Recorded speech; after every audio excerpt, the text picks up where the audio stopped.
There, Spain, a country that's often been singled out as being very pioneering in fighting domestic abuse. And to tell us a bit more about that, let's bring in our Sarah Morris, who joins us now live from Madrid. Sarah, why has Spain been seen as such an example in the fight against domestic abuse?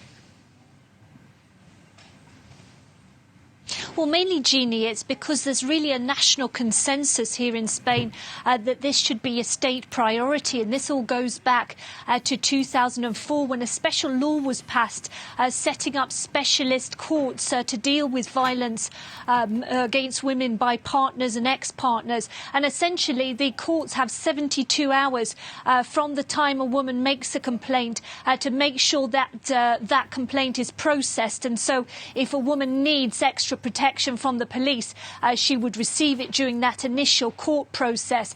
Also, what has been singled out really has been the way that the media in Spain have changed the way they treat violence. First of all, they don't call it domestic violence anymore here in Spain. The term used is gender violence, and the media said that basically they used to treat cases of women who were killed by their partners in sections like the run-over dogs, one journalist told me.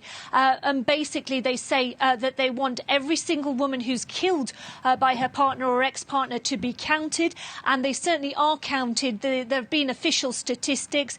Every single time a woman is believed to have been killed by what's called gender violence now, she is counted. The tally is given out by the media, and it's an issue which really is receives that consensus. All the mainstream parties signed up to a national pact to tackle and reduce the numbers of women killed, and really all those parties, whether it's the People's Party or the Conservatives or the Socialists, all sign up to those laws. Sarah, it does sound like Spain has made great advances compared to other countries in Europe and around the world, but even in Spain, there's still a lot of work to be done. That's right.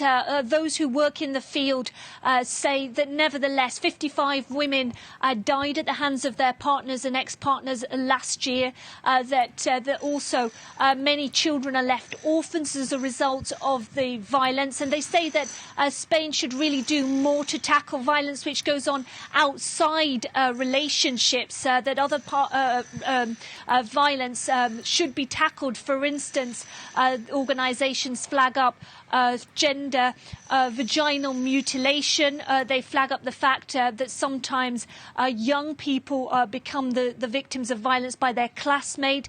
There's an ongoing rise in harassment of girls on the social networks, and all of that should be higher up the public agenda. And of course you'll remember that gang rape case in 2016 in Pamplona in the bull running, that certainly made a lot of young women think that some of the courts were lenient because those men were not initially convicted of what is considered a rape, and it took going to an appeal court before they were given higher prison sentences.